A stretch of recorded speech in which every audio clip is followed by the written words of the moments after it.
if I walk over there and sit next to Mr. Johnson and carry my phone, does Google know that I was sitting here and then I moved over there? Yes or no? I genuinely don't know without knowing I'm what shocked you services. don't know. Do you or do you not collect identifiers like name, age, and address? Yes or no? If you're creating an account, yes, and using an account, yes. Specific search histories when person types something into a search bar. If you have search history turned on, yes. Device identifiers like IP address or IMEI. Depending on the situation, we could be collecting it, yes. GPS signals, Wi-Fi signals, Bluetooth beacons. There may be situations, yes. The GPS, yes. Yes. Contents of emails and Google documents. We store the data, but we don't read or look at your Gmail. But you have access to them. As a company, we have access to them, yes. The internet has slipped further and further into the hands of corporate giants. These corporations claim they protect the interests of their users, but time and again, they cross the line. From data breaches, to invasion of privacy, to full-on censorship, they are letting everyone know who is in control. That is, until the people took matters into their own hands and began building Web 3.0.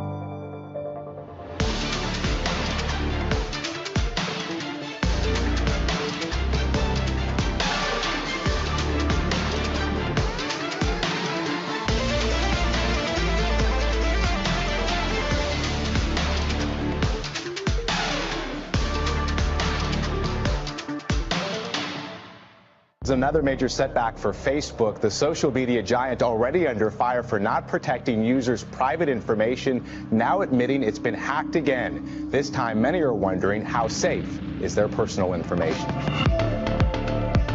There is going to be something, a paramount moment, whether it's a massive deplatforming or, some type of censorship, and immediately everybody will realize that there needs to be another way, there has to be another way, and there is another way. And I think you're going to see Web3 really be pushed right into the forefront. Social media platform Twitter has been fined for a glitch that made private tweets public.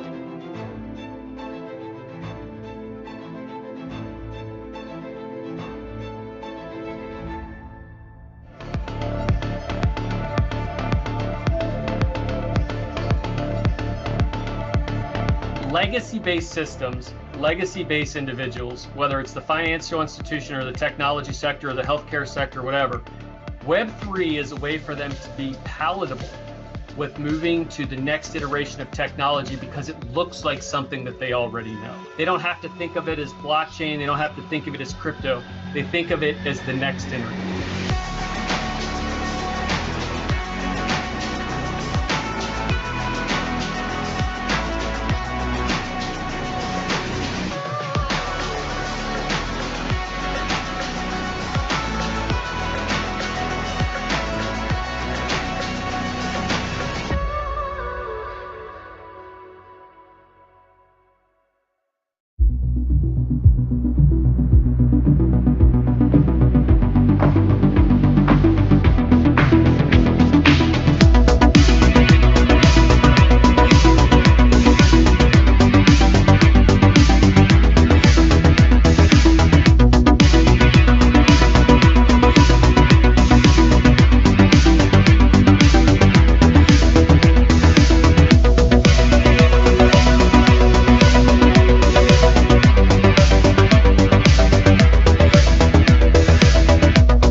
All right, guys, welcome. Well, we got Jefke right here. Hey, can you hear us? I can. Sorry, I was Oh, muted. perfect. No problem. All right, Jefke, let's All do right. it. So, what are we doing today? Thought we'd do some, some node installing, get ourselves a Cumulus going, and we're gonna do it on Windows. What? Windows? Yeah, we're gonna do it on Windows. We're gonna use something called VirtualBox. That's from Oracle, and it basically allows us to use our regular gaming PC, our day-to-day PC, whatever we want, and we can utilize it to run a node straight away on our own home PC. So we're going to make it as easy as possible, and I thought I'd basically do it together with you guys and work through it. How does that sound, Ollie? Well, sounds amazing. Pretty good, yeah. I Pretty thought so clear. too. All right. So, in the end, I don't know if everybody might see it, but on YouTube you'll probably see the links. I don't know if we can share the links to VirtualBox and Ubuntu as well, because that's the two pieces of software we're going to be using. If people want to follow along, then they can, or later on want to see themselves and try and do what I did. If we can put those in the chat for people to follow. I don't know if you have them, otherwise I can Yeah, it's share them. already on the YouTube. So if you click on the more, it's right there. Just click on that, and I can share as well here on the screen. Let me do that. Perfect. Let's see.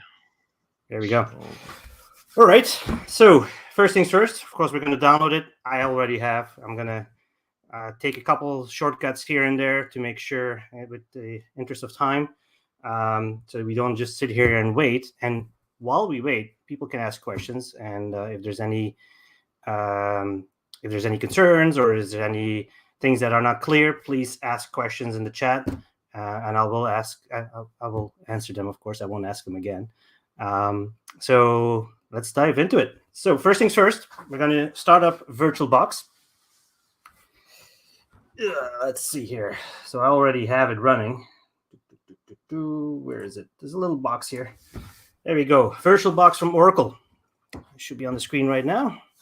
Perfect. When you start it up the first time, of course, there will not be anything. This is just me doing some things in test. So these are nodes that I use for when we do testnet stuff. And I already see a first question coming along. In theory, yes, you could run multiple nodes of this. As you can see, I've done it when we were doing the UPnP testing the other day. But let's dive straight into it. So what you need to do is quite simply, we're going to start up a new virtual machine, and I'll guide you guys completely through it from A to Z. And again, feel free to ask any questions in the chat, and we'll answer them as soon as you can. So what I'm going to call it for now is I'm going to call this the Flux demo just for today. And I am going to place this in a folder. So first caveat of the day already, where do we place this? So you have to keep in mind, we have certain requirements for a Flux node.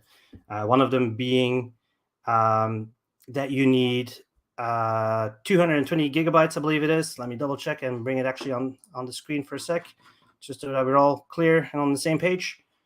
So as you can see, these are the requirements for a Cumulus. Low quality, cannot read the screen share. Yeah, I'm thinking. Yeah, I can see it myself very clearly. Let me see if I can readjust here. Let's see if I can. I'll answer a couple questions in the meanwhile. How about this? Does this help, guys?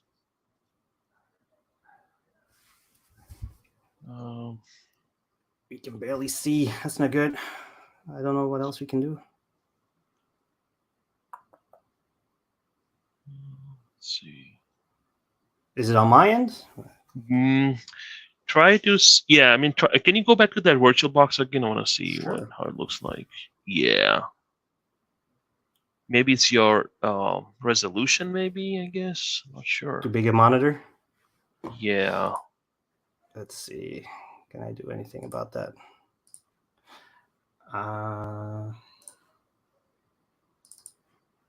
Maybe see if Yeah, maybe if you make it small, no, it's the same deal.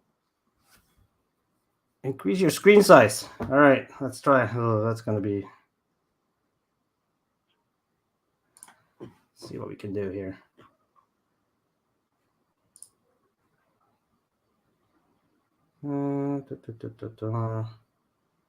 Let's do. Did that help? We gotta minimize that to see that screen background. I can, yeah, if you keep it, yeah. That's horrible on my end. Yeah. Let's see. So many options.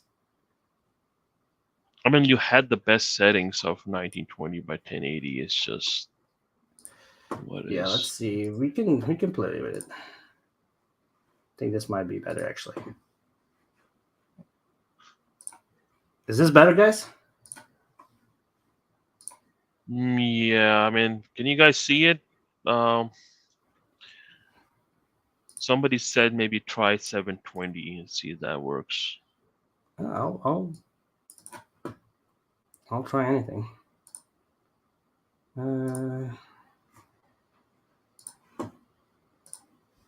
Let's see. Where's my little box here? I closed it off. Let's see. Is this better? I think that looks way better, this right? is much better. There we go. Doesn't look too great for me, but I'll work through that. Maybe it's there we go. Okay. All right. Perfect. So what I was showing you guys, because that's kind of important, is the. Let me refresh this now.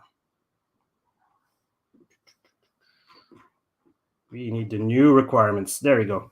So what we're going to build is a Cumulus today. This needs 4 threads or 2 cores. For VirtualBox, each core is a thread. So we'll have to put in 4 cores to make this work. We're going to have to use 8 gigabytes of RAM, 220 gigabytes of SSD or NVMe if you have that. And then, of course, you need a bit of a decent CPU to have this work. So if you have a recent gaming PC or any PC from the last few years, you'll be just fine doing this on a VirtualBox. So let's get this thing going. And so what we're going to do is we're going to start by clicking on New. I'm going to put in a name for our virtual machine. So we're going to just call this the Flux Demo.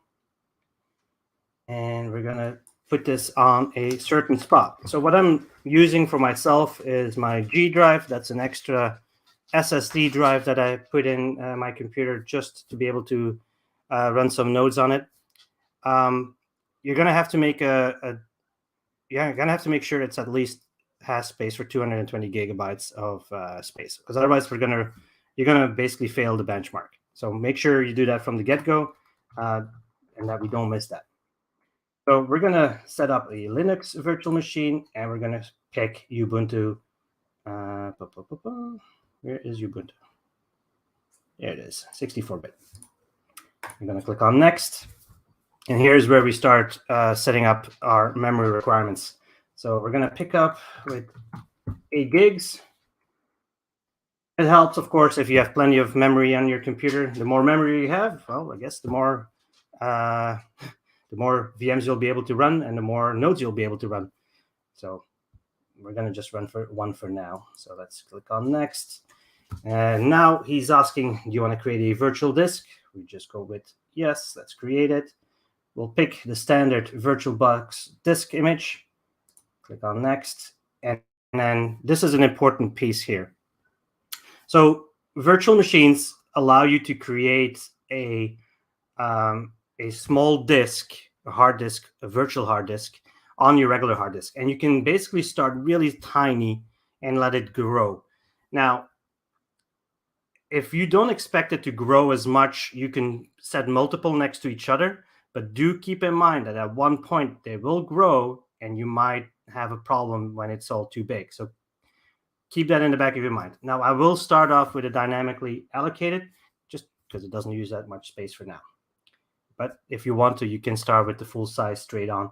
I'm not going to do that because, again, that takes a little bit more time, and we're already 10 minutes in, I think. So let's do dynamically allocated. And here's where is asking, where do you want me to put the virtual hard disk? And he also asks, how much are we going to allocate? So with in mind that we have to have 220 gigabytes, we're going to make it a little larger. That way we don't run out of space, and basically we're just prepared to keep going a little longer. All right, so let's do 250. I pick a just round number, easy like that. You can go with 230. I wouldn't go with 220. Just, again, a bit of margin. It's always a good thing to do. So we're going to create it. It's not going to create a full-blown 250 gig disk at the moment. It's going to be maybe from the start off, maybe 2-3 gigs at the most. So we're going to create that. And that's the start of it. So we currently created a virtual machine. It's not running yet. We're going to do one more step, which is important, and that's assigning cores and network, because we have to be able to communicate with the outside world, of course.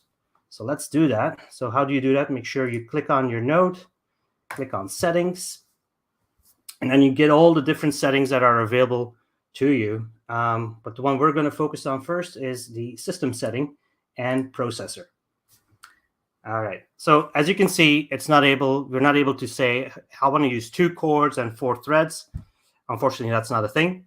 So we're going to have to make sure we're making the benchmark, and we're going to have to at least assign 4. Now, what I personally do, and you guys are able, you can make your own decision on that. I like to give it a little bit more as we're doing an install. It speeds things up. It's a little bit more easier. And then afterwards, when you're completely done and you want to just stick to the requirements, you can bring that back to 4 to get going. But in the interest of time and to make sure that everything goes quite smoothly, we're going to crank it up a bit. And we're going to turn it up to all the way to 10. Again, I can do that. Every PC is different. Everybody has a different CPU. So just stay within the green and you'll be fine. Just make sure it's at least 4. All right. So we're going to pick 4 here. And then we're going to also look at the network. So out of the box, VirtualBox allows you to use NAT. And that allows you to have your computer or your virtual machine communicate with the outside world, except you don't really control anything, right? So we're going to make sure we're going to be able to control everything here. And if you notice the background, my curtains are moving. That's the dog in the background checking out the neighborhood, so don't mind him. Basically, we're going to have to make sure we're going to create a bridge between our computer, our VM, and the outside world. And that's basically a bridge adapter. So we're going to pick the bridge adapter here. It'll automatically select your network card. If you have Wi-Fi and you want to use Wi-Fi, you can do that as well. There's an option for your Wi-Fi. But it doesn't, so let me just show you. So if you pick the regular network card and then we do advanced, the adapter that Ubuntu will be using is something that Oracle created itself. So it looks like it's a regular Intel network card, which is a default card. And that makes it easier for your Ubuntu installs. All right, so I am gonna check my MAC address because I already set things up on my router side. And that brings me to a very important piece of the install later on as well. So the MAC address, you don't need to pick my MAC address. Whatever is in there, that's fine. Just keep that in the back, take note of that MAC address, put that aside in a notepad, because you're going to need it later on for your router to make sure that your port forwarding is set up. And because I'm not setting any IP addresses on this VirtualBox, I'm letting DHCP control it. You can also have your router reserve a certain IP address for a certain MAC address. And that's exactly what I'm doing here. So I know exactly what IP address I'll be using later on. So I'm going to click on OK here. And we are good to go, except for one thing. There's always one more thing. So we're going to go back into the settings. And this is a step that a lot of people kind of forget. So you need to assign 2 more things. First things first, we're going to make sure that we have our Ubuntu selected. So I've already downloaded it, and you can basically go by clicking on Add, and it'll give you a nice overview. You pick your Ubuntu, you click on Open, and it'll present it to you. As you can see, I have the previous version still on my computer as well. Always download the last one. It'll save you a step later on. But updating your Ubuntu, it takes a lot less time. Hence why I have the latest and greatest already downloaded. So we're going to choose that. So what this does basically is it creates a bootable disk for the first time when we're booting up our virtual machine. All right, and then the last step before we dive into installing Ubuntu is the disk itself that we just created. We're going to make sure it's recognized as a solid-state drive in the interest of the benchmark later on. So we're just going to check that off. Solid-state drive, good to go. And we are set to go. So you have a nice overview here. So you can check your base memory, your processors, we're good there. Display doesn't really matter to us as we're doing server install of Ubuntu. We have our CD or virtual CD set up. We have our drive set up. We got our network correct. So we're good to go. And before I hit start, is there already questions that I need to answer?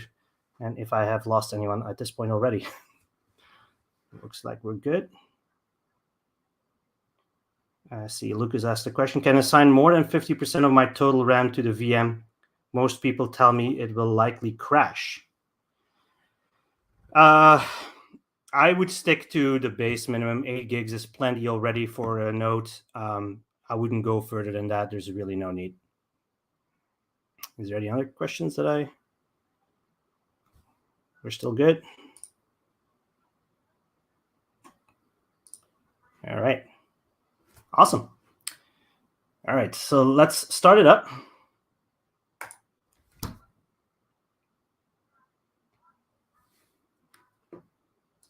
So the moment you start it up, you're going to be greeted with a small box like this.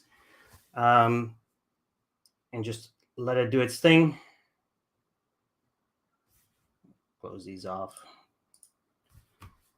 You guys can still see everything perfectly. That's awesome.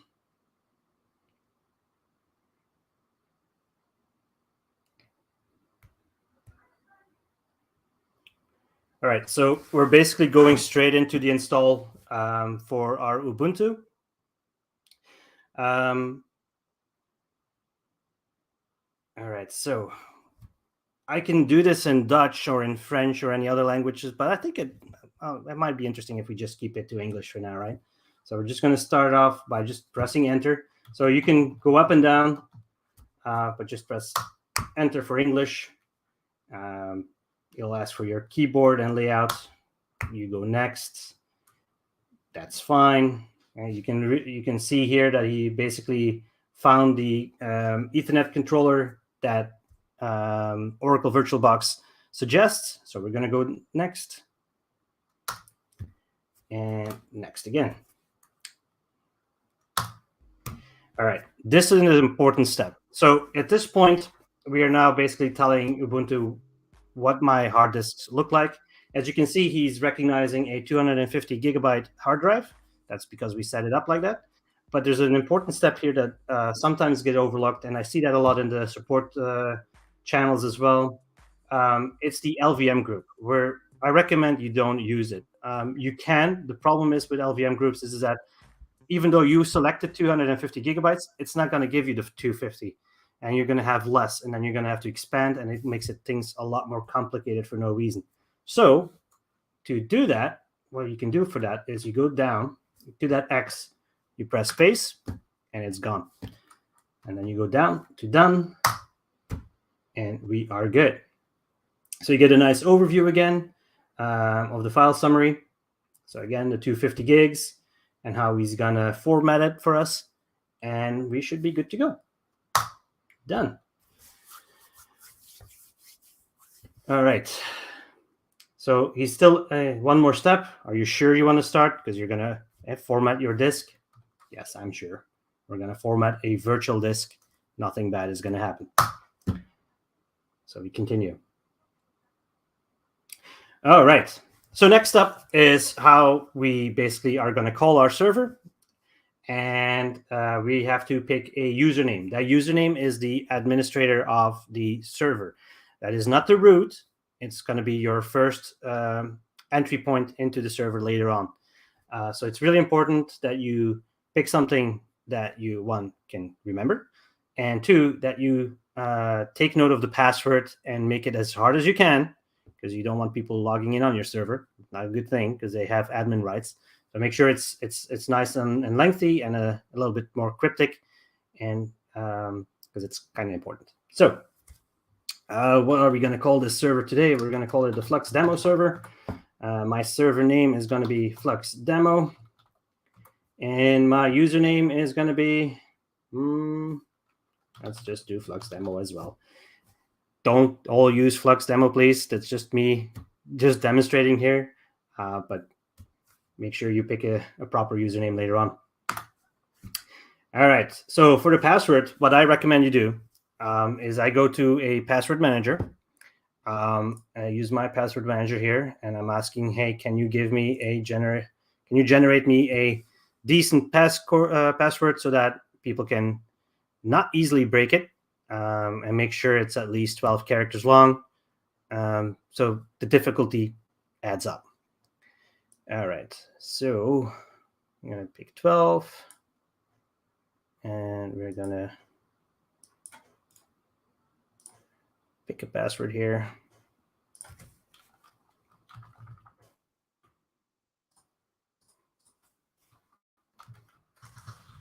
All right, so I got my passwords, and we're going to type it in.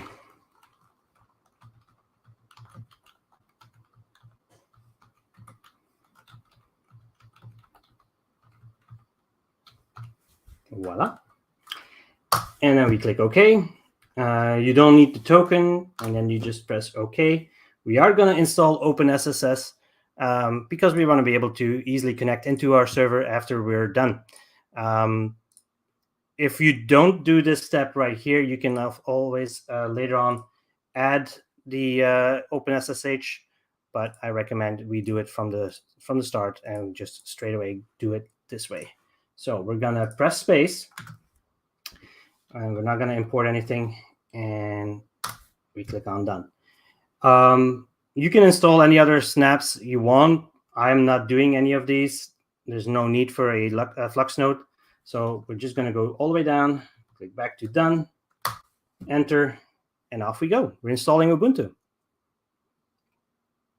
This will take a few minutes, so that'll allow me to answer any questions you guys might have at this point. Let's see. Ali, is there any questions at this point? Don't really have the stream up. Let me post that some of it. Give me a second. Sure.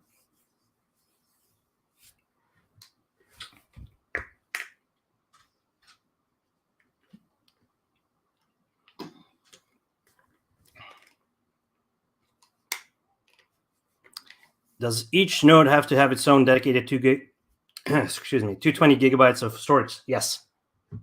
Yes, absolutely. Yeah, each server, each node is a piece of infrastructure we're going to be providing to the network, and that 220 gigs is important because people might want to be deploying applications on your server, and so they will need that space. So absolutely, yes. All right, so next question is, let me see. Looks like you have a problem with PuTTY. So good news, I'm not using PuTTY today. I'm actually going to use straight up command prompt out of Windows. Now I can't, unfortunately, I'm not able to troubleshoot your PuTTY. I'm sure if you quickly Google it, there might be somebody who's had the same issue and probably figured out what was going on. But I will just straight up use command prompt, and I'll show you that in a second. All right. Any else? Let's see.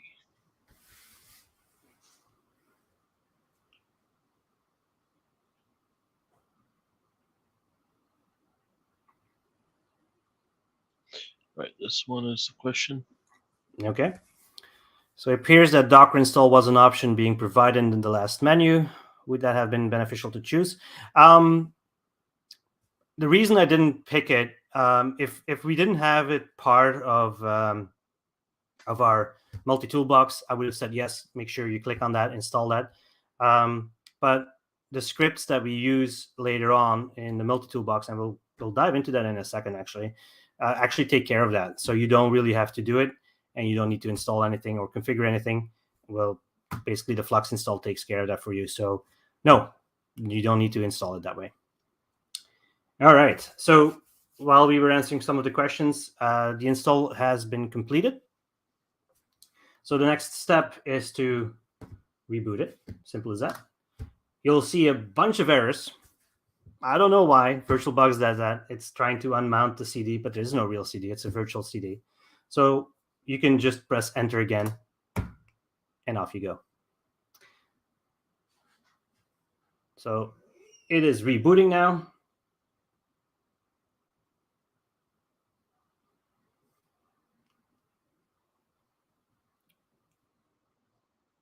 And hopefully, yay, we get a login.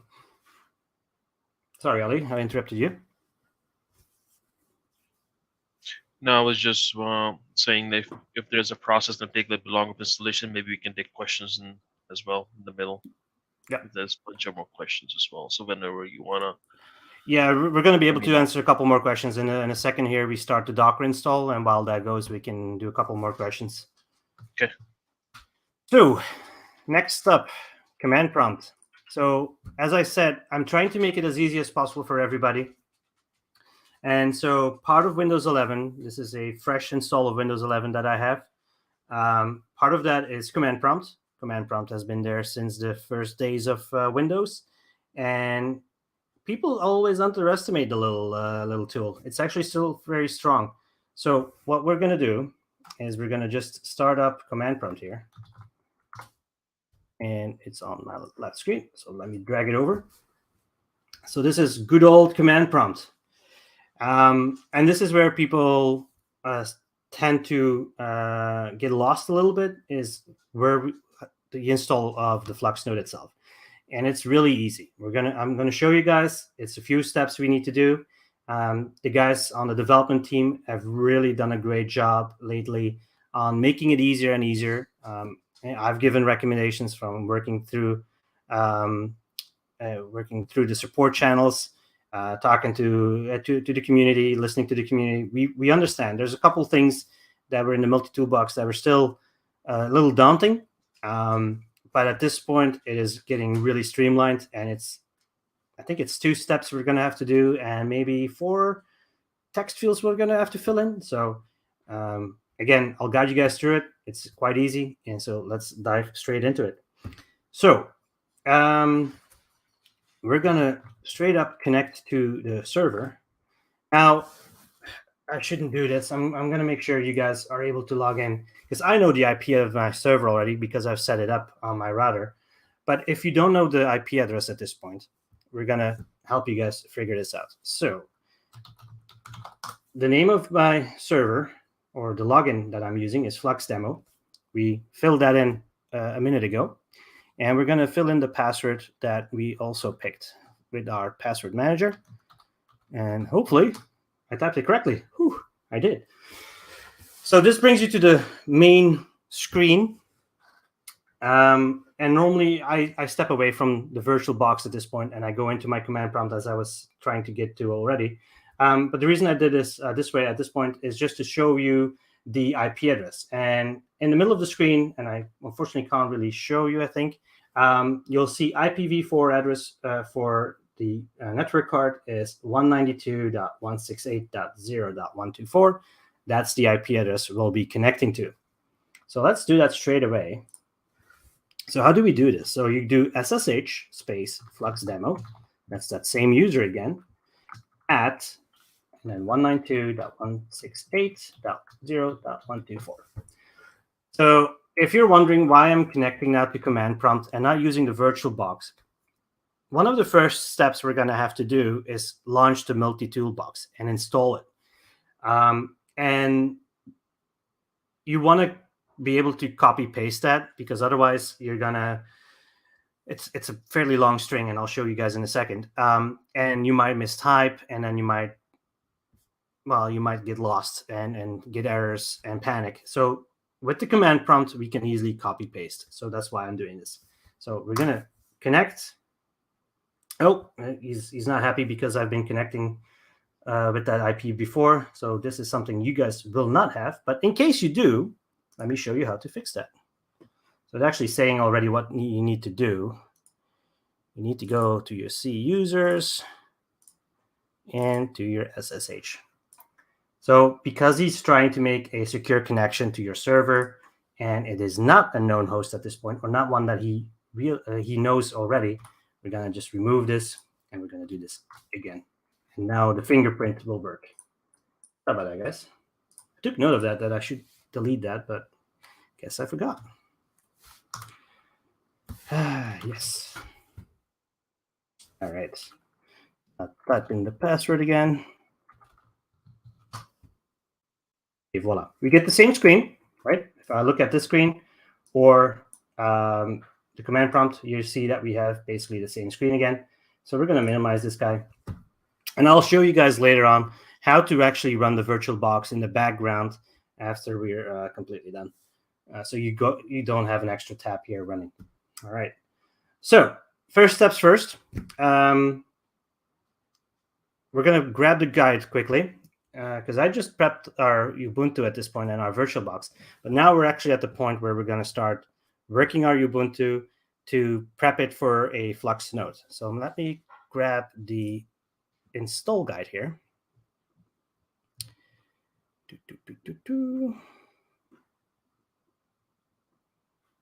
All right. Can you guys still see that? Because my resolution is a little skewy at the moment, but that looks good. Now look, it's Ali. All right, Docker install.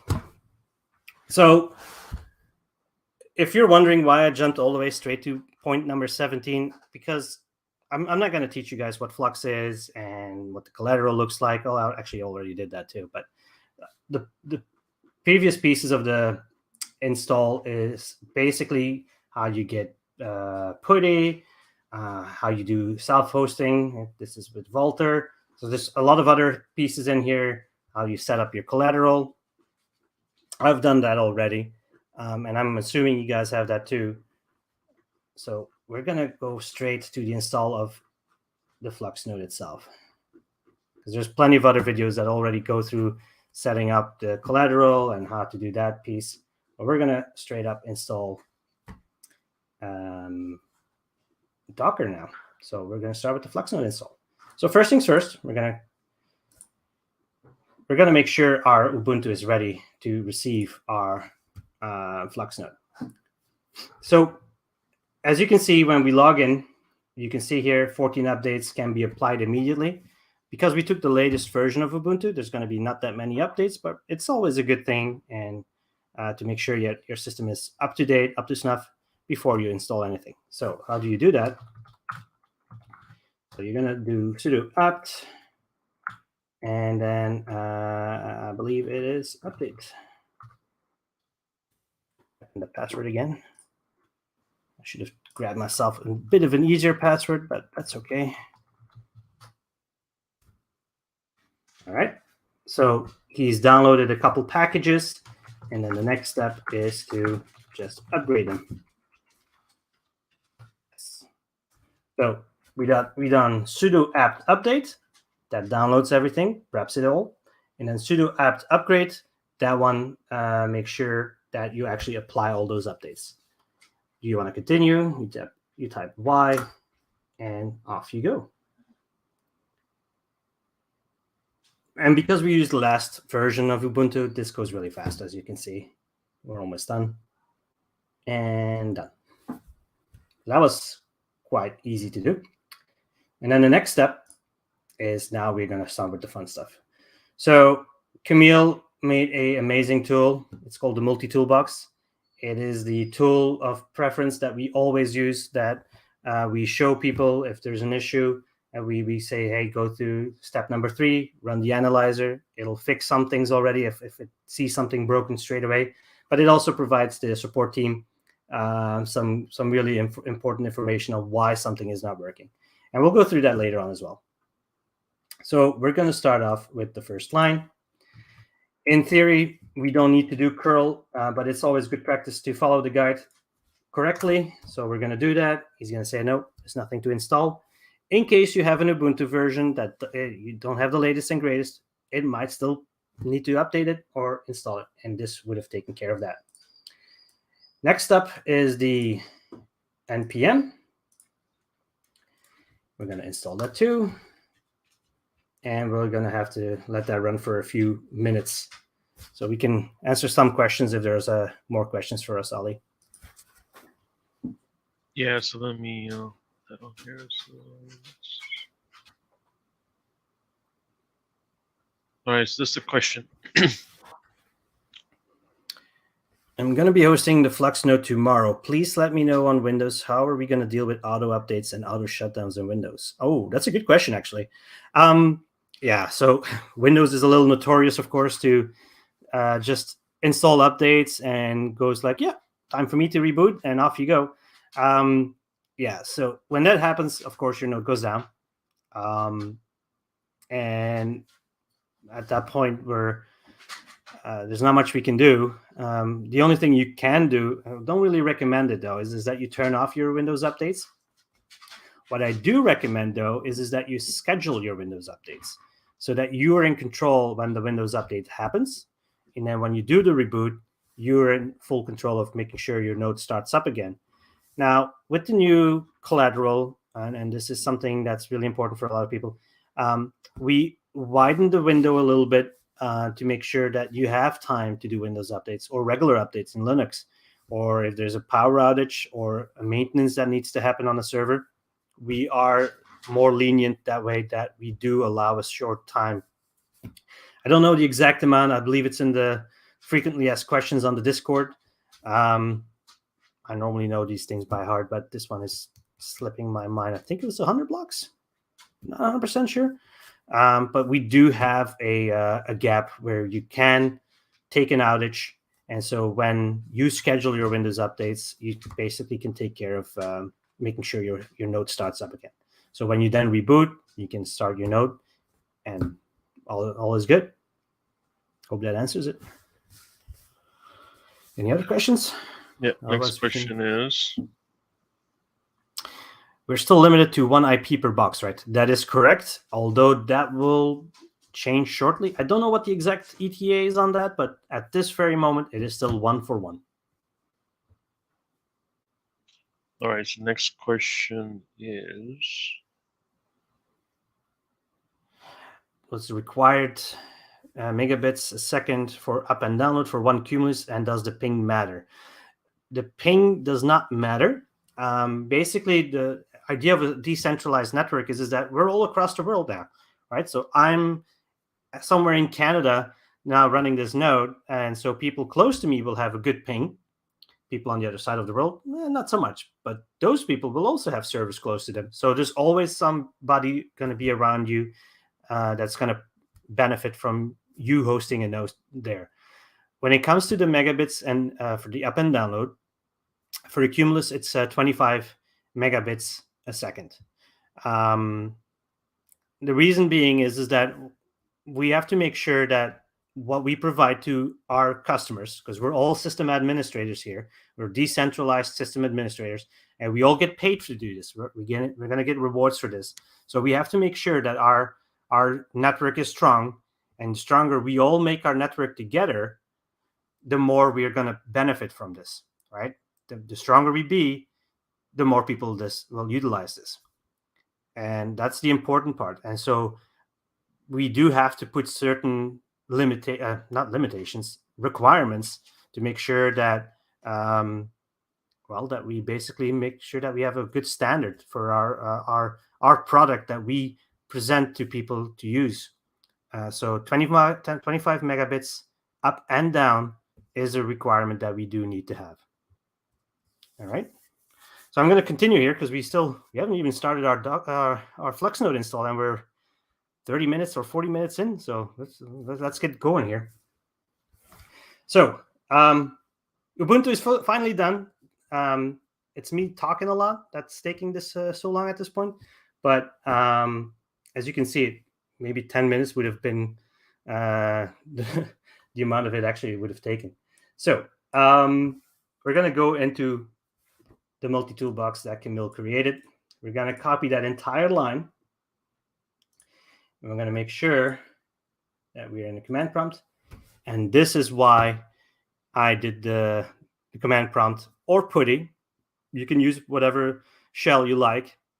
But I like to use command prompt. It's always there.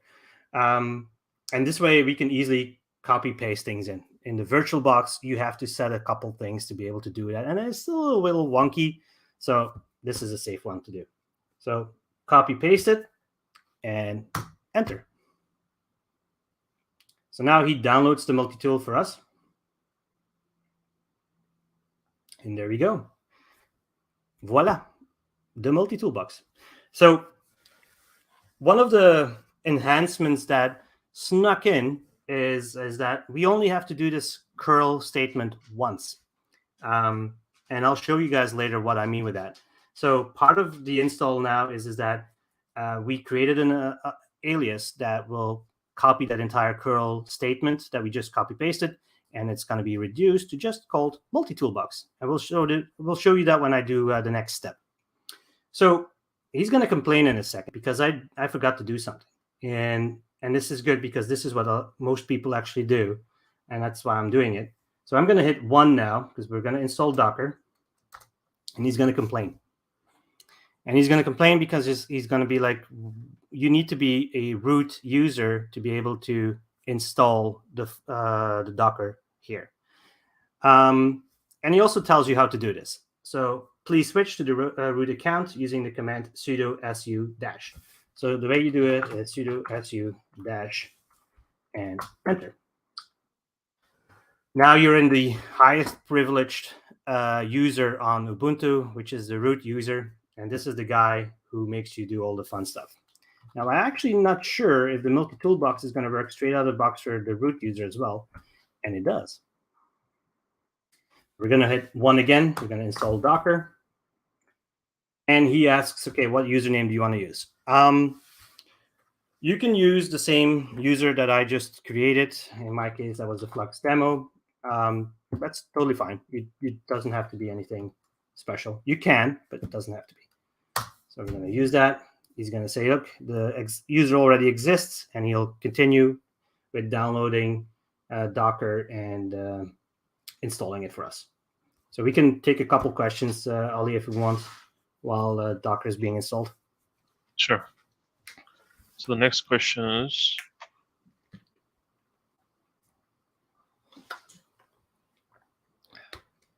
will this work on Windows 10? Yes. Absolutely. Yeah, I actually did. I think it was Daniel who was leaking some of my screenshots that I presented to him earlier, and that was all done on Windows 10. So yes, absolutely works. all right. Next question is, How can we use Ubuntu on tablet like Microsoft Surface Go? Oh, I don't. If your tablet actually has the correct requirements, then in theory, yeah, you should be able to do the same thing. You should be able to run the VirtualBox and go. I do question if it has the correct requirements, so if it has enough horsepower underneath the bonnet to make sure this works, because I don't know how much CPU power a Microsoft Surface has. But if it does have enough CPU and it's strong enough CPUs and enough memory and enough space, by all means, go for it. Okay, I'm going to go continue though, because we need to, in the interest of time, we have to keep going. So we just installed Docker, and so we have to press 1, go through the username piece, and now we are at the actual Flux Node install. Important piece, and again here, save your username and password. Do not forget that. If you forget that username and password, it's going to be hard for you to get back in, and you're going to probably have to reinstall everything. So make sure you do proper user and password management. Make sure you always keep that. And same account goes for your Zalcore wallet, right? So make sure nobody can easily get in, and make it as hard as possible for everybody. But don't make it hard for yourself. Make sure you keep it all for yourself. All right. So we're going to actually now install the Flux Node. So we're going to type in the multi-toolbox. And this time we're going to pick number 2.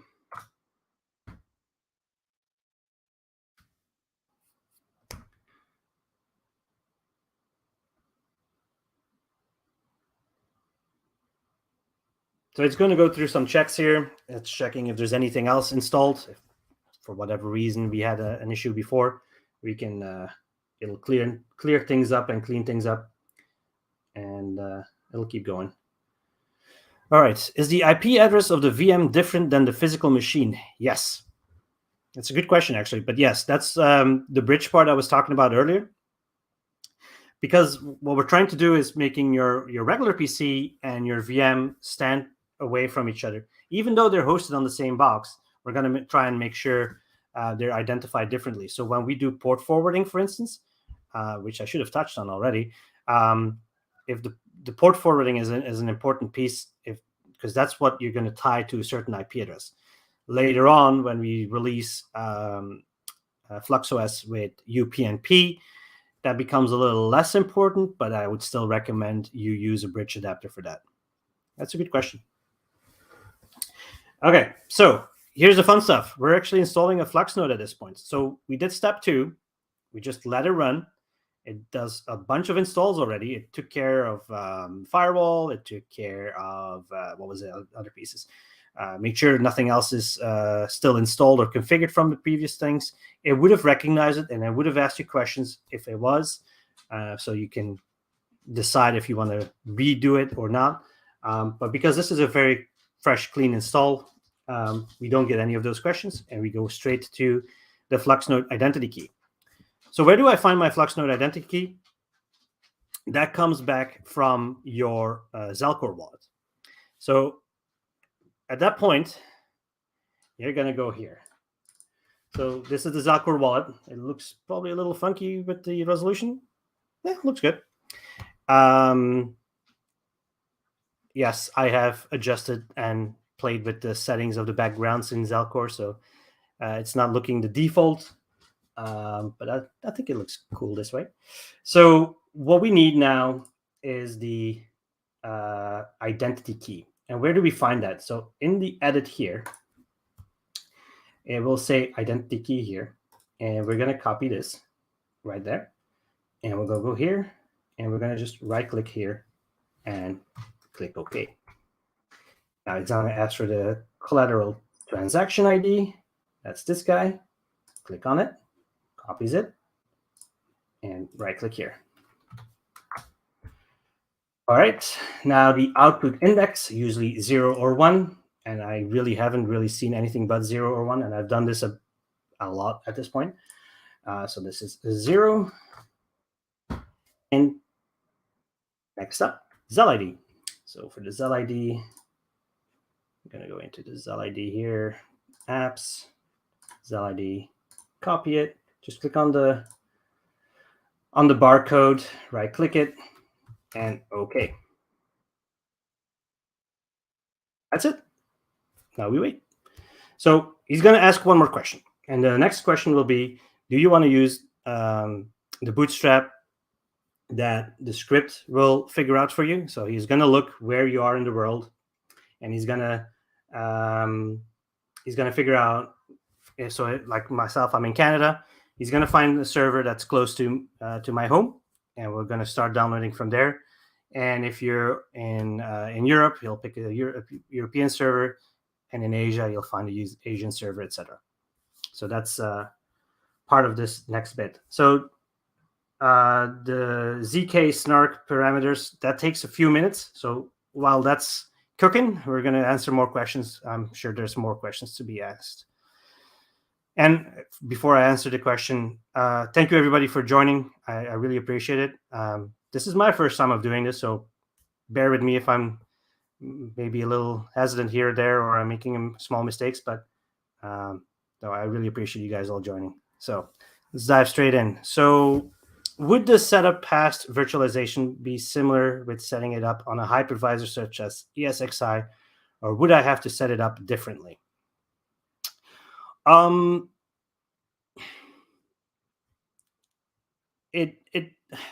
This is a lightweight hypervisor, right? So this is very lightweight, just to be able to run it on your computer. Now there is options. Windows also, if you have Windows Pro, for instance, you can use Hypervisor Pro, Hypervisor from Windows itself. I think it's Hyper-V, as they call it. Yep. And then you can run it in there too.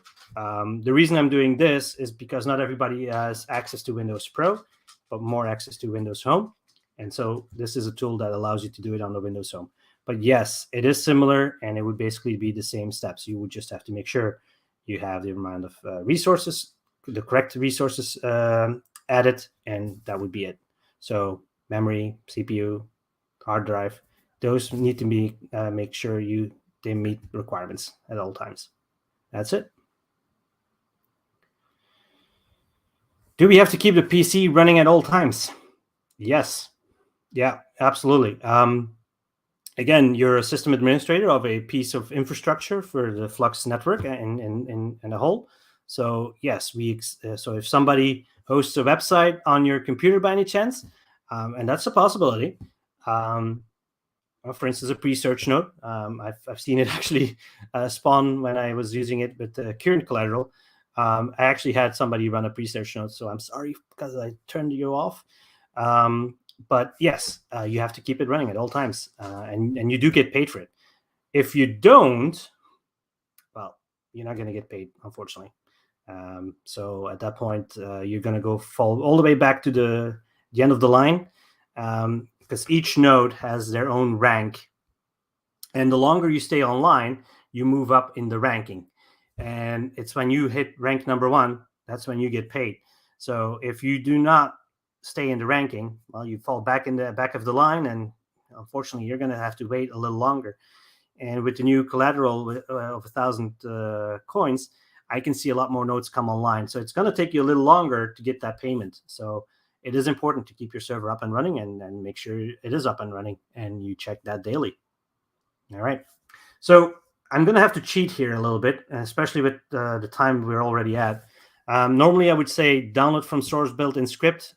This is what I was talking about. This is going to find you the closest source for you to download. Now, I kind of cheating here. I kind of downloaded the Bootstrap myself, and I'm running my own web server just to get us by, because otherwise we're going to sit here for an hour waiting as we're downloading, because there's a lot of people prepping their server at the moment. So there's a lot of bandwidth being used by other node installers. So in the interest of time, I'm going to pick my own source. So when you're reviewing this, and people who are following me along at this point, you cannot use this. You're going to have to use the first one. The IP address that I'm going to be picking here is something on my own network, so that will not work. Please just stick to number 1 and hit enter and just wait while it goes. If you are following along at this point, do not worry. You can always pause later on if you're re-watching this. But at this point, we're almost at the end of the install. So we're getting really close. I'm just doing this in the interest of time. So let me grab that IP here. All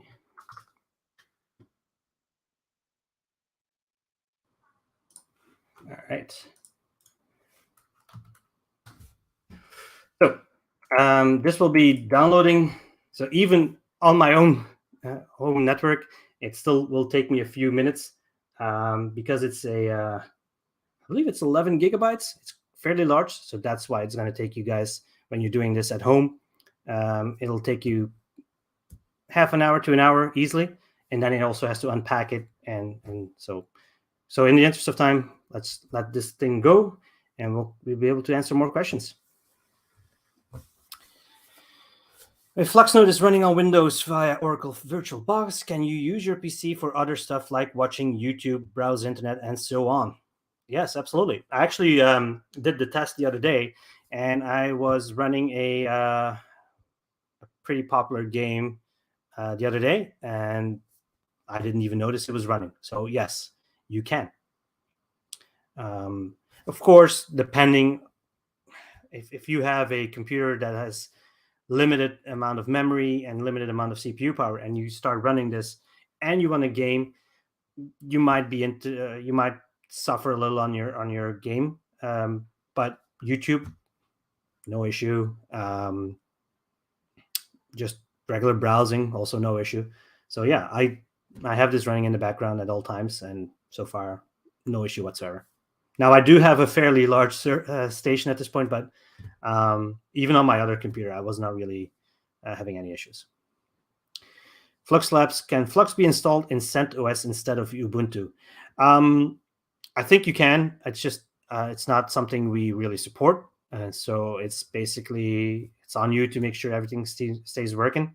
Once FluxOS is running and we have the Docker running, you should be able to go. But again, this is something that you have to manage yourself, right? Because we can't support every single operating system out there. So we focused on Ubuntu at this point. That's what we do our testing with. That's what we guarantee that it will work.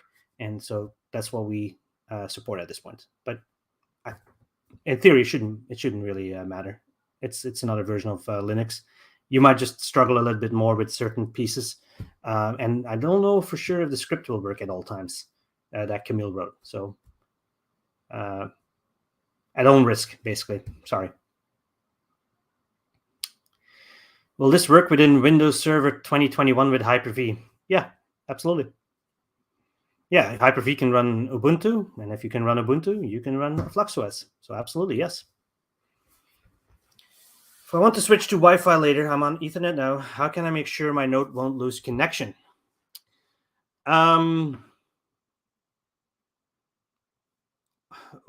Well, that depends on how you configure your virtual machine, right? So if you want to be able to, and let's say you want to use a laptop and you want to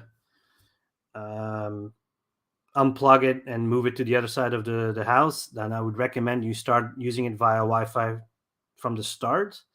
Otherwise, you might run into issues there. But, you know, again, you're providing infrastructure, guys, so you have to make sure, just like you guys don't like it when something goes down, Twitter goes down, Facebook goes down, we kind of want to make sure we provide the same type of service, right? So when you prep your servers like this, think of things like this ahead in time. Do I need to be on Wi-Fi? Is my Wi-Fi stable? Then by all means, go for it. I would recommend you use Wi-Fi 5, 5G, to make sure you have your bandwidth at all times. But yeah, think about these things ahead of time when you deploy a FluxOS. Is there any gain to install on bare metal? Absolutely. If you install on bare metal, you're going to have a lot of resources available to you. If you use the Vultures of this world or OVH or other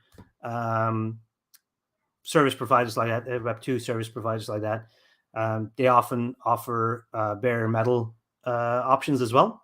They're a little bit more expensive as a whole, but if you have the capability of, say, I can run 8 Cumuluses, I have the budget for it, then you can use software like Proxmox, which is free, and you can use that as a hypervisor and then install 8 VPSs on it. And you manage your own VPSs instead of using a VPS provided by a Web2 provider. So you basically become your own network provider, network VPS provider at that point.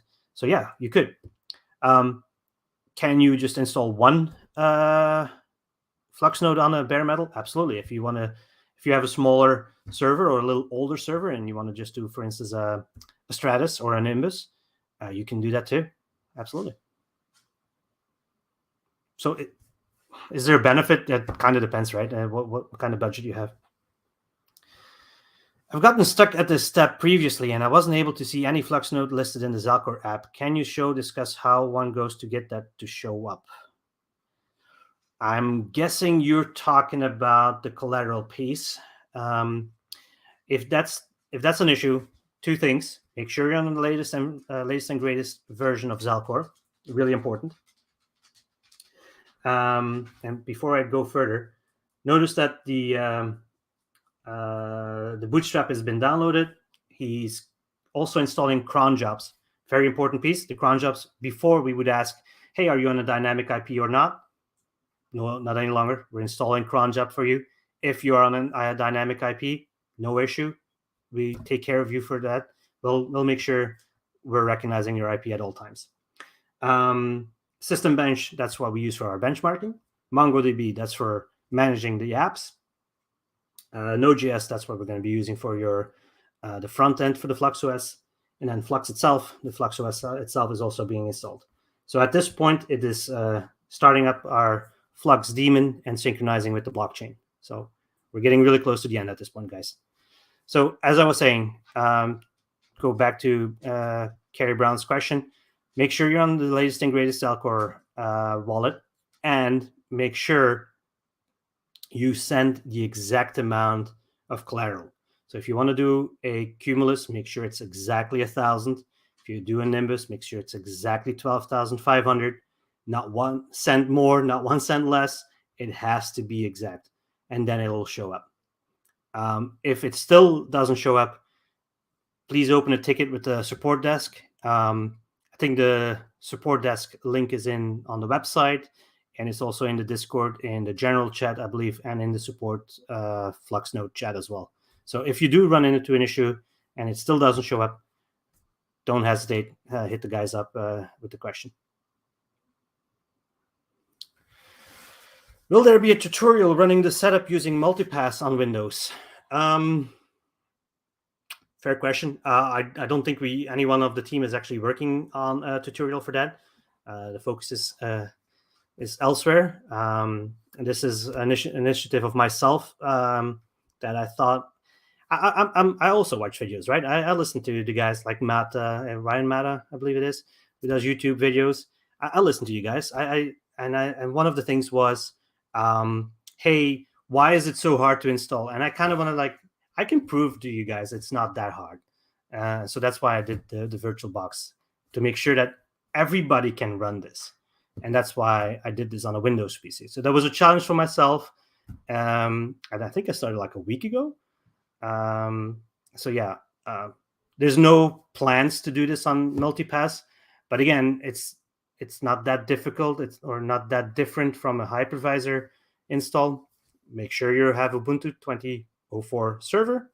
Make sure you have the requirements, and you're good to go. Do I need to keep backups of the Flux node? That's a very good question. Backups are always a good thing to do. And when I talk backups, I include passwords, private keys. Those are critical. That's your money. So make sure you have those definitely backed up. The server itself, if you do not have a backup, or your backup gets lost, your drive crashes, don't worry, you can always rebuild, right? Even if your Zalcor wallet gets erased, no, that's okay. You still have your password and user and password. You can always get back in. You can always get back to your private key or your identity key for your Flux node and reinstall everything. So taking backups, yes, good idea. If you don't have one or it's lost, do not worry. You can always rebuild, as I'm doing right now.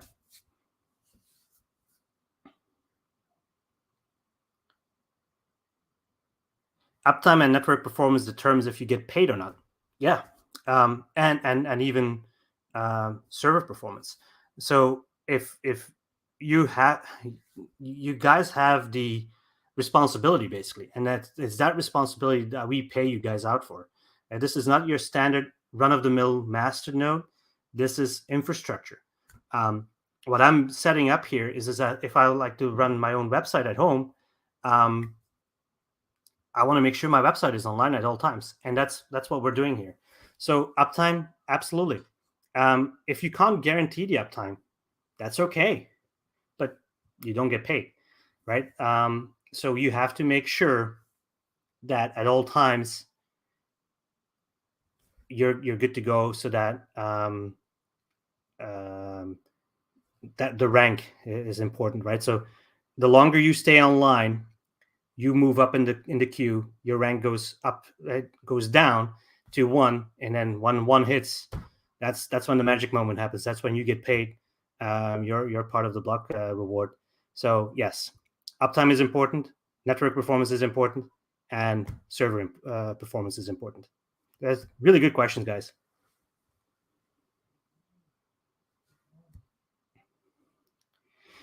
I am self-hosting, and if I clone the SSD and the original dies, will the clone update and reconnect, or would I need to run the fixer, etc.? If I'm self-hosting and if I clone the SSD, well, if you clone the SSD, you have the everything prepped, right? So the only thing at that point, what you would need to do is turn it on. And the only thing that will happen at that point is that it'll take a bit for the blockchain to sync up. And if you do all of this within that certain time frame, in the gap that I was talking about earlier, where you are allowed to have a bit of downtime, you won't even lose your rank. It just depends how fast you act on recovery of a disk. But worst case, you start at the back of the line, and you're good to go.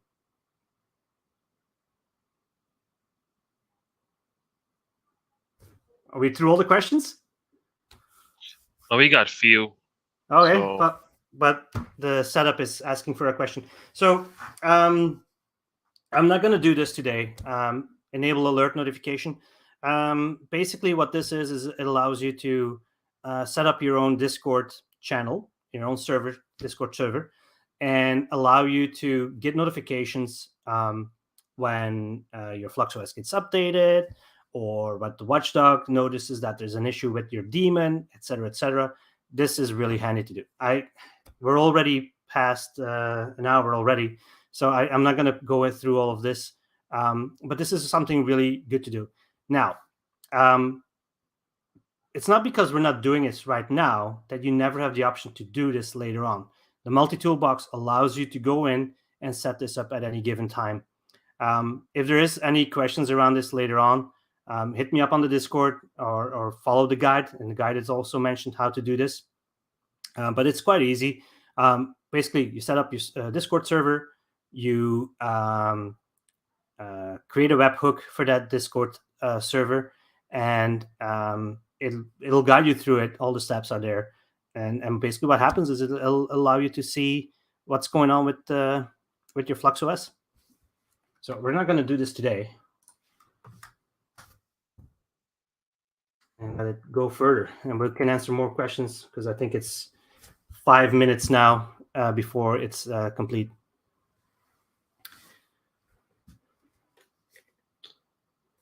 What should I want to do if Zalcore doesn't show a node in the nodes view to get the activation codes? I think we answered that question earlier, right? So that's make sure latest version of Zalcore, and make sure the collateral is exactly 1,000 for a Cumulus, or 12,500 and 40,000 for a Stratus.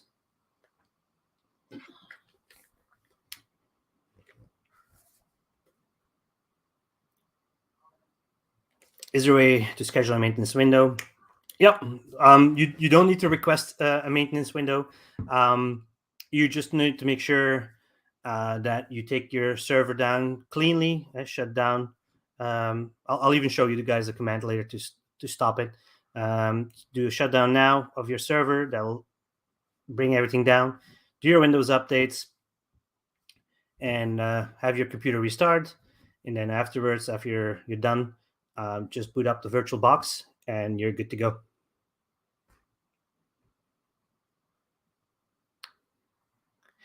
if you do not have 220 gigs of disk space, the benchmark will fail, and he will not allow you to start up the node. He will say there's a problem.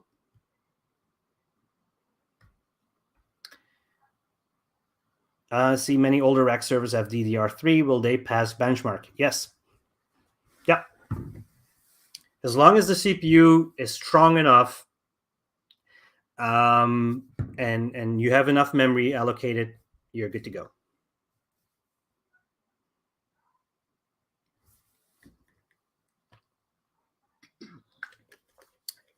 These are really good questions, guys. Keep them coming. Do you require to have a static public IP4 or is dynamic public IP okay? Yeah, as I was saying earlier during the install, absolutely, you're good to go with a dynamic IP. FluxOS is smart enough to pick up any IP changes that happen. It'll pick it up and it'll keep going. And also, don't forget, we're checking, so your server is connecting to the blockchain as well. So we're keeping in touch with the blockchain. And so even if your IP is not straight away detected, you're not losing any rank. And there's also the window. So you're not losing your rank straight away. Your server might not be reachable at that point, but that's okay. That's what the decentralized infrastructure does. We will spawn anything that was on your end. We'll spawn it somewhere else, and we're good to go.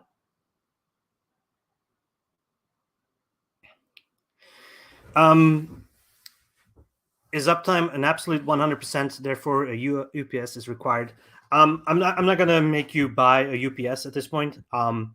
If you feel like there's a lot of power outages, then that might not be a bad idea, even just for your regular PC, because power outages are not good for a computer, right? So constant sudden outages for power is really bad for any electronic hardware. So also it kind of protects you from surges on the network, on the electricity network. So in that regard, it's always a good idea to have a UPS. I say that I don't have myself one, but it is a good idea to have one.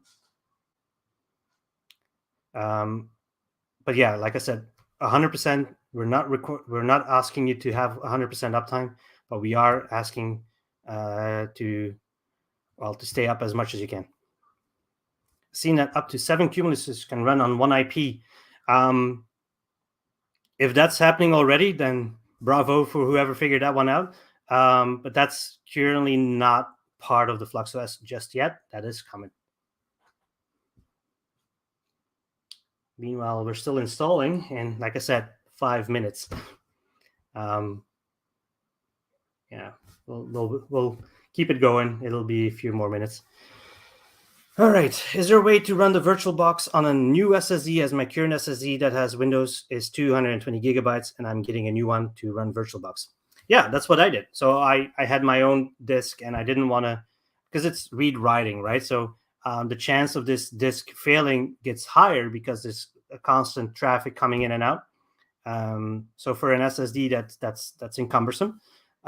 So I recommend you actually have a separate disk to do this. I'm not saying that's required, but I do recommend it. So if you have a separate disk, so whatever is running on the other disks doesn't get impacted, right?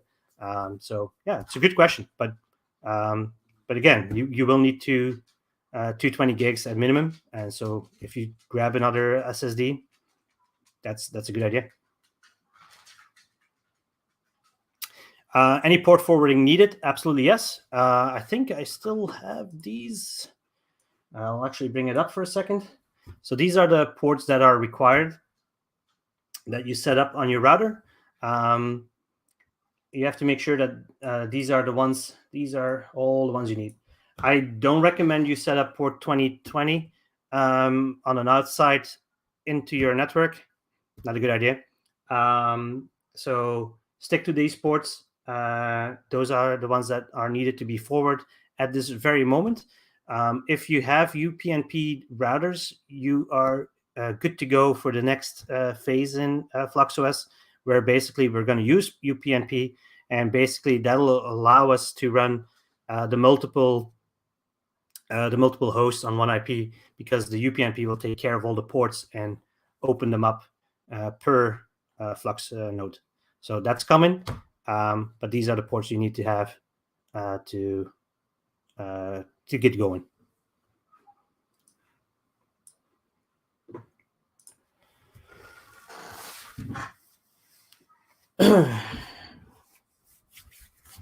Can I upgrade from a Cumulus to a Stratus if I build the server to Stratus spec from the beginning? Yeah. And even more so, you probably wouldn't even have to touch any of the. You probably wouldn't even have to do much in the multi-tool box. You probably will just have to recreate the node itself. So you're going to have to supply the identity key and the transaction ID, the output, and then the Zell ID. That's going to be the only things you're going to have to do again after you move the collateral, the 40,000 in your wallet, to lock in that 40,000, and then then that would be it, and then you're upgraded. What's the current best approximation for when we can begin to start nodes for 1,000 Flux?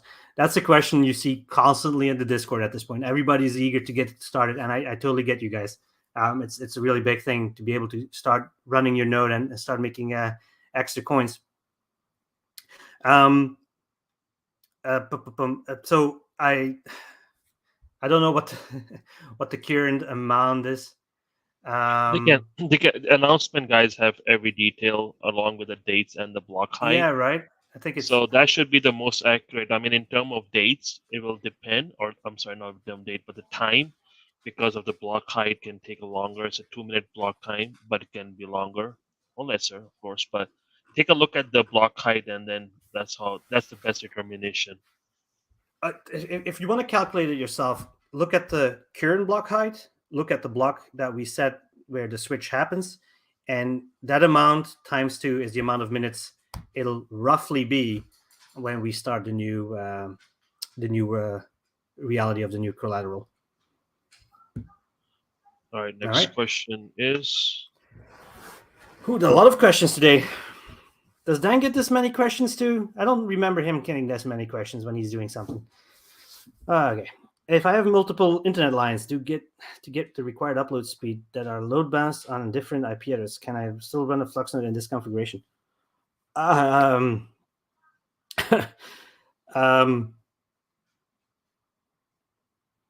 a good question. I'm honestly not sure how you're thinking of doing this, and I think it's a little overkill for what you're trying to do. I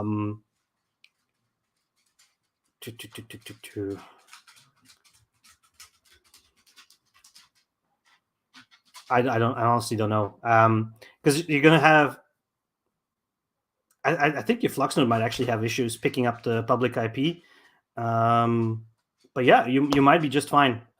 So are you load balancing 2 IP addresses to one node? I don't know how that's gonna work with 2 different IP addresses. Yeah, I'm trying to visualize it. It's not really what I would do, but yeah, I can see why, and I appreciate you guys trying to stick to the requirements for it. But I don't think it's a really viable option, personally. All right, next question. Port 53 is reserved. What can we do about that? You mean reserved by the ISP?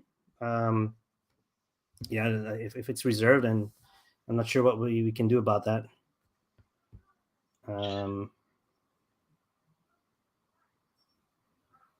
right, next question. What if my node will host some illegal web page? Will the FBI come to my home and all charges will be against me because it's my PC and IP? Okay, so that's not happening. So when we have people hosting applications on the network, they will have to be vetted and whitelisted to make sure that that nothing nefarious happens. So there's a process in place to deal with this. A good question, though. All right, server's online. So the actual install took us 33 minutes. That's also because I cheated a little bit with the bootstrap. But at this point,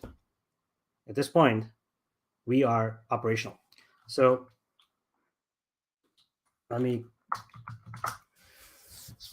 let's see. So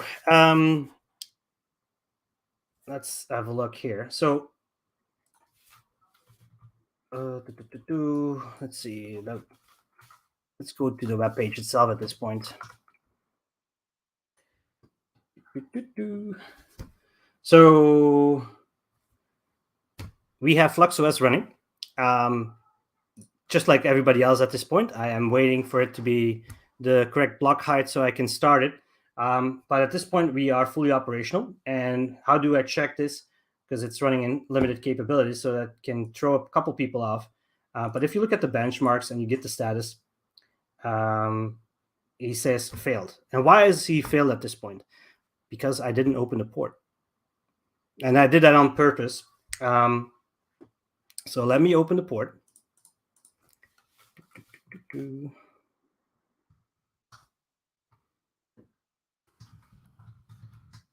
I won't be sharing my router here because there is some information on it that I don't want to share with the world, unfortunately. So sorry about that. And each router is, by the way, different anyways. So you have to look a little bit into how you do port forwarding. And so I've enabled it now. Good. So we're going to do a little bit of troubleshooting because this is something that I see a lot of times happen on the Flux Discord. And this is the perfect opportunity to show you guys how to do it yourself. So, because not every install goes flawlessly. So, so if I do the following, and so now we're going to get a little bit more technical. So what we're going to do first is we're going to check our daemon. Is our Flux daemon operational? And the way you can do that is in two ways. You can basically type Flux client and do get info. So this will tell you your wallet, or not your wallet, your node wallet, which doesn't have any coins on it. As you can probably see, there's a balance of 0 Flux. This basically tells you what the current block height is, which is the following here. And that allows you to see with the Explorer. And let's go to the Explorer for a second.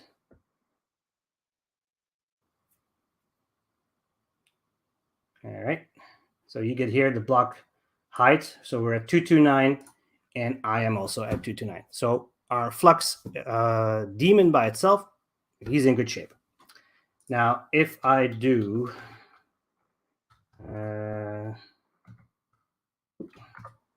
if you never know, so it's a quick tip here. If you don't know the full name of the application you're trying to start, hit tab in Linux, and in Linux, it'll suggest what other options you still have. So in this case, I had Flux Bench Client and Flux Bench Daemon. We don't need to touch the daemon. That one is running, I'm sure. And actually, why don't we do that quickly? Let's run the multi toolbox, and let's run the analyzer for a second. So the analyzer now. No, we're not going to verify that. We're good. So this is basically when you hit the support and the guys go, "Hey, can you run the multi-tool for us?" and hit 3. This is what the guys are asking for, right? So what is basically currently running and what's going on? So the benchmark says Cumulus, Flux is connected. Those two are the first things that I look at if things are bad. Often when the synchronization is off, your Cumulus will go expired on the Zelcore wallet, and that's when you stop getting the rewards. So that's what I look for as well. Of course, the node status, I know it's expired because I haven't started it yet, so that's okay. The confirmation number, we're over 100, so that's good. Sometimes when you're not at 100 yet and you're a little too eager to go, and you move your collateral, you start up your node, and you get everything going, and then you're like, where's the start button? Well, this is why. If you're not at 100 confirmations yet, you won't get the start button until you hit 100. So at this point, I don't really see anything wrong. So we're going to check the benchmark itself. So how do I do that? So client, and then git benchmark, I believe it is. Benchmarks. There you go. So he's already done the benchmark again at this point, because the benchmarks keep trying and trying and trying. And so the moment I opened the port, he was able to communicate with the outside world, get everything in, and basically verify our node. And so as you can see, he's detected it's a cumulus. He realizes the amount of cores. I am cheating a little bit because I give it more cores than I'm supposed to give, which is fine. If you ever do that, that's not a bad thing. The network, the infrastructure will really appreciate it. We will take advantage of that, and that's fine. You don't need to stick to the 4. The RAM, I created 8. He's using a little for the virtualization and for the video of it, so that's good. He detected it was an SSD with 250 gigs, so that's also good. The disk write is amazing because it's an SSD. And EPS is also good, and we're good to go there. Regarding a guide for the port forwarding, all of that is available in the Discord, and it's in the Medium as well. And we can always get you a link in the chat later as well if you guys are looking for it. So at this point, the note says it's good to go. So let's refresh this now. Et voila, we have a connected Flux. He is online, and the benchmark says that it's a cumulus. So at this point, I am done. We're ready to go. The only thing we would need to do now is go to the Zalcore wallet, hit start, and we have a operational Flux node. That's it. It took us an hour and a half. It took us a little longer because I did take a lot of time for the questions, and I don't mind doing that at all. So if there's any other questions, we can definitely go through them and I guess finalize the stream. How do you see your rank, your Flux node rank? There's 2 ways. The easy way is go into your Zalcore wallet, and in the apps, in the Flux nodes with the little map, if you click on your Flux node, it'll show you the rank you have right there, right then. And there is another option here in the dashboard as well, but you have to be connected to your server to be able to do that. But I would have to dig. It's a little bit more hidden to do this. Oh. Ali, do you remember exactly where it was? I think it was somewhere in here, but I think the best is to log in with your own Zell ID and then look for it. I think, yeah, it's here somewhere. I always forget where it is, but yeah, it's there. And the other way around it, if you're not looking at the rank, and actually me and Ali were talking about it earlier, you can also see when the last time was, when you got paid and all that. So that's all in here. But the easiest way is still just to look in your Zalcore wallet, straight up in there.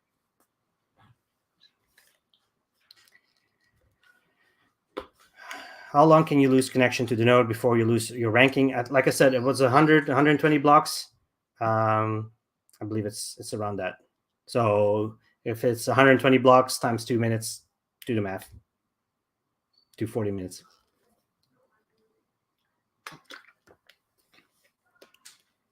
Do I need to also run a DNS server? Nope, you don't. Nope, we take care of everything for you. Yes, it's 25 down and 25 up. I'm sorry, buddy.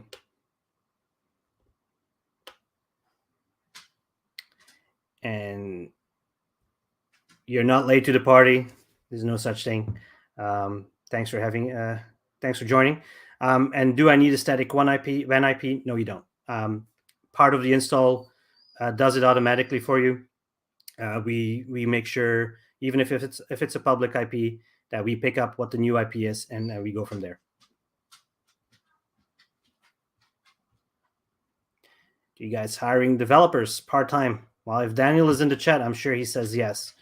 So I believe on the Run on Flux website, if you go to careers, there's a link there where you can apply and join the team. Can you please provide the link to the IP forwarding list?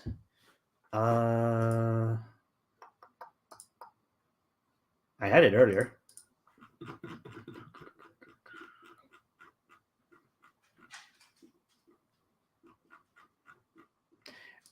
Yeah, I'll make sure I'll put it in the link in a second. All right, last question. Good. What's the last question? Give me 1 sec.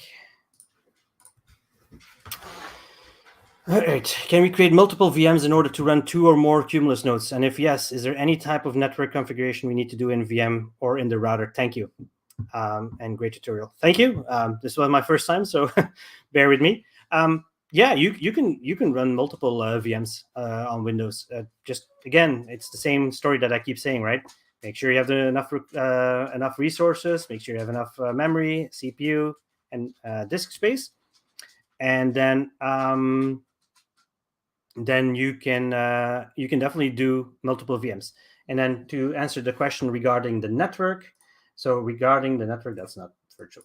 This one, regarding the network, so make sure that every network has, or every VM has network configured for bridge adapter, and the bridge adapter will create a local IP on your network, and your router will give you a DHCP for that. You can also you can do static IPs on your VM itself. I don't recommend really you do that. I think you're better off reserving your IP on your router attached to your MAC address that you set up in this window right here. All right. Are we through all the questions? Yeah, I think we are done. I think last question was the IP link, right? I think I must have removed it for some reason. I'm going to re-add it back. Awesome. So the port forwarding is not there yet. So I had it on the full node. I guess I forgot to add it in. So that will be added. If you have the link handy, maybe you can post it on the chat. If not, then I can add it up on the guide. I have the I grabbed mine out of the Raspberry Pi. Yeah, that's the same one that should work. That's a Walter's video. Yeah, that will work. Yeah, it's the same thing. Yeah. There you go. I'll grab that one. I think it's item number 5. Okay. All right. So I just want to skim through last any questions that's kind of important. Otherwise, we'll wrap this up now. If there's more questions, we can always go to Discord and you can ask them there as well. I'm there most of the time, and the rest of the team as well. One final thing: follow the guide. It really is all of in there. All of the questions that you might have or the things you might run into. If you stick to the guide, you should be good to go. But if you do run into issues, hit us up on the support channel. Indicate where you are in the steps. That's really helpful for people to help you troubleshoot. Hey, look, I'm installing Docker. This is where I am. This is what I'm seeing. Don't do what I did with the wallet. Don't share your username. For everybody who's going to try later on, this will be gone in a sec. But don't share screenshots with usernames, passwords, none of that. But yeah, no. If you run into issues, hit us up on the support channel, and also you can always open a help desk ticket. The guys are there to assist as well. One thing: if somebody DMs you, that's not us. We don't message you, so that's never us. I like to reiterate that because I see sometimes people lose coins because of this. We're not going to make you do anything. We're not contacting you. You contact us. We talk to you that way, not the other way around.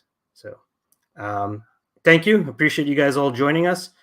This was my first time doing this. I hope you guys learned something from this. I hope it was all clear. I hope I answered most of your questions. I really appreciate you guys for joining, and you guys have a good day. See you guys.